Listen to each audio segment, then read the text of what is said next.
Hello friends, फिर से हम क्वेश्चन कंटिन्यू करेंगे। 2 क्वेश्चन बाकी रह गए थे हमारे 98 से, थोड़ा टेक्निकल प्रॉब्लम के कारण, तो हम कंटिन्यू करेंगे। Question number 98, select the incorrect statement.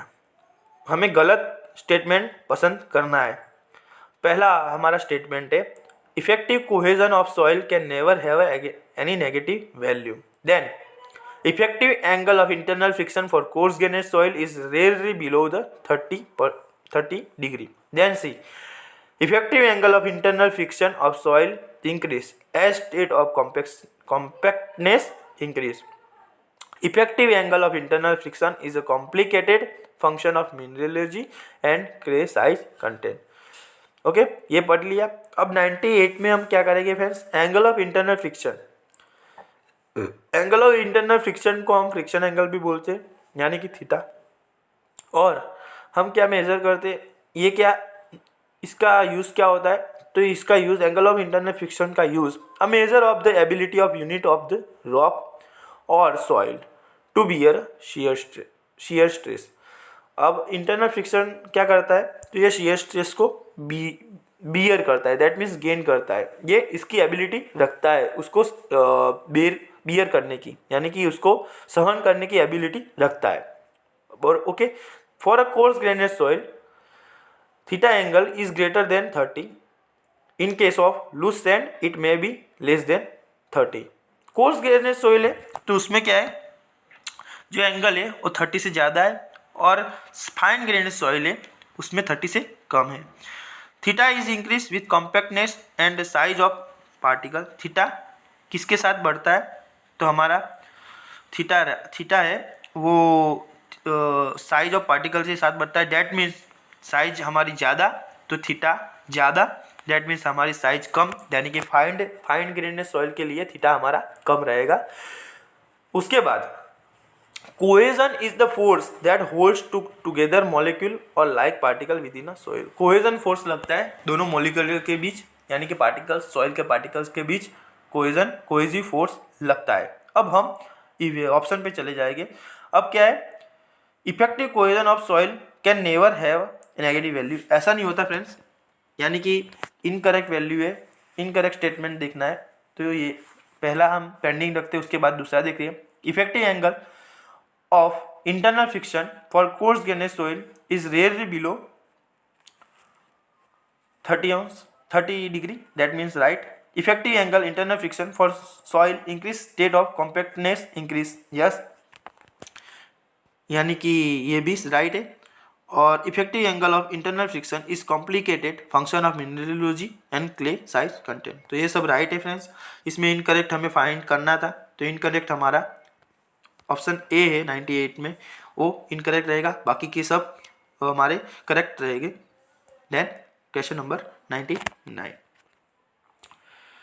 Okay, हाँ, question number 99, for a loose sand sample and dense sand sample consolidated to the same effective stress. अब क्या है, लूज सैंड सैंपल को और डेंस सैंड सैंपल को consolidate same time को करना है, फिर इसका इफेक्टिव स्ट्रेस कितना आता है, तो इसमें हमें बता रहे हैं कि ultimate strength is same and also peak strength is same. Ultimate और पिक स्ट्रेंथ दोनों ही सेम रहेगी फॉर लूज, डेंस और मीडियम के लिए। उसके बाद ultimate strength is different but peak strength is same, यानी अल्टीमेट स्ट्रेंथ डिफरेंट रहेगी, पिक स्ट्रेंथ सेम रहेगी। उसके बाद ultimate strength is same but peak strength of dense sand is greater than loose sand, then ultimate strength is same but peak strength is different. Okay, अब यहाँ पे हम graph देख रहे हैं। यहाँ पे फ्रेंड्स क्या है, स्ट्रेस वर्सेस स्ट्रेन का ग्राफ है। स्ट्रेन एक्स एक्सिस पे है, स्ट्रेस वाई एक्सिस पे है। ये बहुत इंपॉर्टेंट है क्योंकि कई बार हमें कंफ्यूज हो जाते हैं कि कौन सा एक्स एक्सिस पे कौन सा वाई एक्सिस पे, क्योंकि इसको स्ट्रेस स्ट्रेन ग्राफ बोलते हैं, तो हमें लगता है स्ट्रेस एक्स एक्सिस पे होता है और स्ट्रेन वाई एक्सिस पे होता है।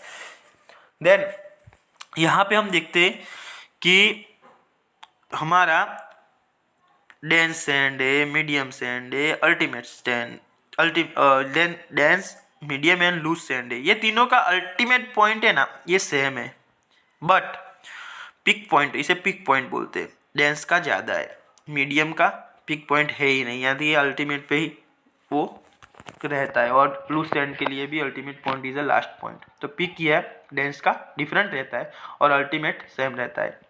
तो यहाँ पे इसमें पे ऑप्शन ए अल्टीमेट सेम रहता है तो सही है। पीक इज सेम, नो, दोनों सेम नहीं रहते, गलत। Then ultimate strength is different, तो ये भी गलत। Ultimate strength is same but peak strength is dense and is greater than loose strength, yes it is a right, option C right. 99 में option C is a right answer. Then the shear strength of soil is directly proportional to the angle of internal friction of the soil, then inversely proportional to the angle of internal friction of the soil, then decrease with increase of normal stress, then decrease with decrease in normal stress। अब friends, अब shear Mohr Coulomb का हम equation देखेंगे तो इसमें क्या होता है, शियर स्ट्रेंथ और नॉर्मल स्ट्रेस, यहाँ पे क्या है, मोहर कुलम का इक्वेशन है as equal to C plus theta C plus sigma tan phi. यहाँ पे S is equal to C plus sigma tan phi. यहाँ पे क्या है, S is equal to shear strength है, सी इज अ कोहेजन है, sigma is a normal stress है और theta is a angular factor है। अब क्या है, ऑप्शन में हमारा बताया shear strength that means S is directly proportional to angle of internal friction, यानी कि हमारा ऑप्शन हम C plus sigma tan phi, तो डायरेक्टली प्रोपोर्शनल नहीं रहेगा, बदलाव रहेगा। Is inversely proportional to angle of friction, तो नहीं, उसमें भी इनवर्स भी नहीं रहेगा, चेंज रहेगा। Decrease with increase in normal stress, no. Decrease with decrease normal stress, तो हाँ, उसमें क्या होता है, ये दोनों प्रोपोर्शनल में है, दैट मीन्स ये हमारा है कि S is equal to C plus sigma tan phi. जब भी ये बढ़ेगा तो ये भी बढ़ेगा, अगर ये कम होगा तो ये भी कम होगा। यानी कि अगर यहाँ पे ऑप्शन यहाँ पे ऐसा दिया होता कि increase with increase normal stress, तो ये भी राइट होता, पर यहाँ पे ऑप्शन इस तरह से नहीं दिया, यहाँ पे ऑप्शन दिया है decrease with decrease normal stress, तो ये राइट है हमारा। अगर इसमें इंक्रीज लिखा होता तो ये भी राइट होता, पर ये लिखा नहीं है, इसलिए हमारा 100 का क्वेश्चन का D is a right answer for this. Thank you friends watching my video.